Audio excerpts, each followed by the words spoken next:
saludamos a Pablo García de IVA Consalfa Value. Muy buenas tardes, Pablo, ¿cómo estás? Hola, buenas tardes. Pues muy bien, viendo todo este circo, ¿verdad? Con Naturgy, que pensamos que las utilities eran aburridas. Y desde luego de aburrida esta historia no ha tenido nada. La verdad es que el desenlace que estáis comentando, viéndoos y escuchándoos atentamente, pues desde luego no era el esperado al principio de esta operación, ¿no? Este 10,83%, esta lucha bizantina, sobre todo, no tanto GVC y GIP, sino la Caixa, ¿no? Que ha sido la gran valedora de los derechos parece, consuetudinarios, ¿no? De los que estaban antes, ¿no? En Naturgy.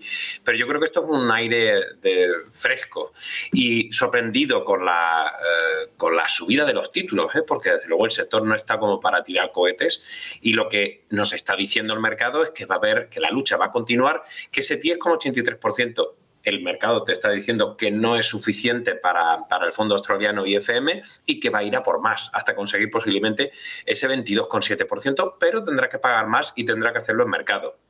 Entonces nos estamos quedando sin free float y por eso estas tensiones al no haber tanta oferta y haber mucha demanda. Yo no descarto que haya compras en mercado, que los especuladores estén simplemente, pues eso, especulando a que pues, el precio que está rondando los 24 euros por acción ahora sea aceptable para los intereses de fondo australiano para incrementar y sobre todo presionar, no dos consejeros como pedían inicialmente si hubieran conseguido esos niveles de aceptación superiores al 17%, pero sí por lo menos un puesto en el Consejo, ¿no? Y la verdad es que no está nada claro, ¿no? Por lo que hemos ido viendo por las posiciones de CaixaBank. Pablo, mencionabas el free float, que sin duda es una de las claves en este momento para la compañía. Y mencionabas también, bueno, pues esa guerra, por así decirlo, que ha habido entre los principales, ¿no? Y mencionabas muy bien el caso de Criteria, que ha elevado la apuesta por Naturgy en este momento, ¿no? ¿Crees que podría podríamos ver, para favorecer que haya más liquidez precisamente en el valor, que Criteria venda alguna parte de su participación, que reduzca, o no lo hará por si acaso los australianos quieren, bueno, pues comprar un poquito más en el mercado? ¿Cómo ves este juego de fichas que tú bien decías, sobre todo, bueno, pues a tener de ese bajo free float que mencionábamos? Para mí todo lo contrario. CaixaBank tiene un 26,58% y ha incrementado su posición para, digamos, dejar bien clara cuál era su postura de boicot a esa oferta, que aunque dicen que no es hostil, pero no era solicitada. Pues ya me dirá usted, blanco y en botella, ¿no? En cualquier caso, 26,58% de CaixaBank, Criteria, CVC con otro 20%, GIP con otro 20%, es que a mí ya no me salen las cuentas, ¿no? Es que prácticamente el free float es de ¿cuánto? El 10%, es decir, es muy escaso y entonces se van a pegar tortas por los títulos. La valoración se va a disparar, no va a tener demasiado sentido desde el punto de vista de valoración, entonces aquí ya no entra el análisis, una casa como IVA Consalfa Value, que es la mayor casa de análisis independiente, que no tenemos ningún interés geopolítico ni geoestratégico. Lo que podemos decir en este caso es que las valoraciones van a pasar a segundo plano y entra más una guerra política. Pero vamos, la Caixa no va a vender, más bien lo contrario, incluso podría seguir, entre comillas, dentro de la lógica financiera, seguir boicoteando la operación para que no consigan ese consejero que naturalmente con un 10,83% van a solicitar y tendrían que dárselo. Pero con los independientes, con el porcentaje, la verdad es que tienen que trastocar, también modificar los reglamentos internos de la compañía. Es decir, aquí tenemos unos accionistas que llevaban bien la compañía, que estaba bien gestionada, no hay ninguna crítica al respecto, pero que estaban apoltronados ahí. De repente llega un australiano que les dice, oye, pues a mí me interesa también este negocio. Entonces voy a valorar las acciones con una prima. Oye, no, aquí este cortijo es nuestro. Insisto que con buenas palabras, no quiere decir que están haciendo lo que quieran, ¿no? Pero bueno, pues esa es la lógica del mercado. Han ido por un free float muy escaso y los precios se pueden ir hasta X. Insisto que las valoraciones no van a ser lo más importante, pero la Caixa no va a ceder, la Caixa no va a vender, tampoco, como he escuchado o he leído en algunos medios, no, la Caixa haciendo una OPA por el 100%, no, la Caixa estaba a gusto con sus socios, con los que se llevaba bien, 20, 25%, 26%, es decir, que no había ningún problema. Es que es muy complicado pensar porque otra opción sería que IFM lanzara una oferta mucho más, onerosa y entonces pudiera conseguir convencer a GVC y a GIP. Tampoco lo creo, porque si la Caixa no vende, no vas a tener el control total de la compañía.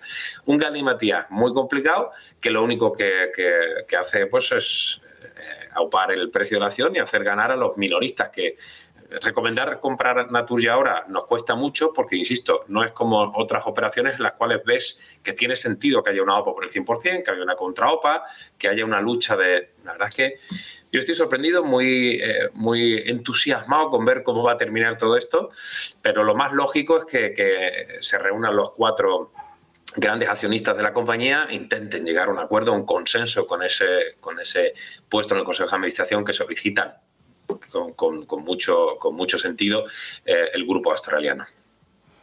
Pablo, hoy hemos estado observando con atención lo que ocurría con la evolución de las acciones de Naturgy hoy, las compras de los fondos que acudían a la OPA con las acciones prestadas y además ese bajo free float del que hablabas han propulsado el valor de las cotizaciones.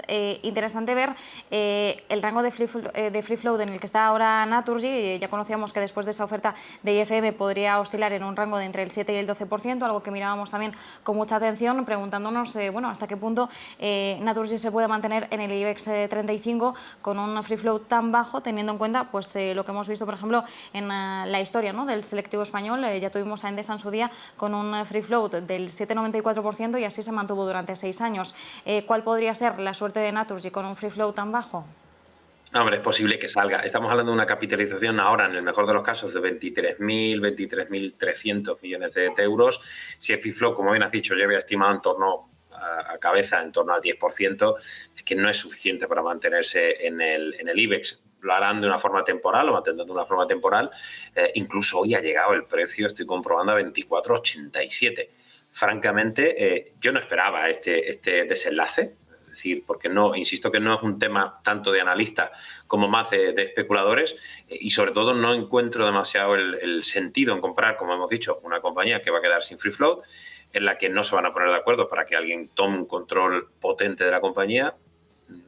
Francamente, no es muy complicado, ¿verdad?, en este entorno tomar decisiones. Desde luego, desde el punto de vista fundamental, yo no tomaría acciones de Naturgy ahora con el entorno actual y como hemos visto el resto de utilities que lo han hecho especialmente mal.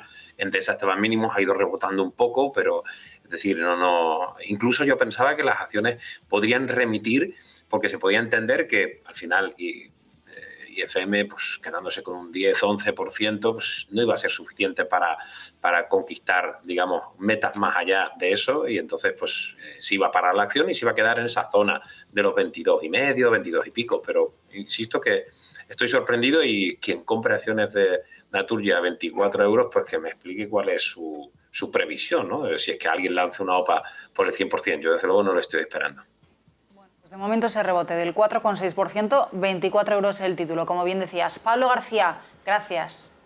Un placer.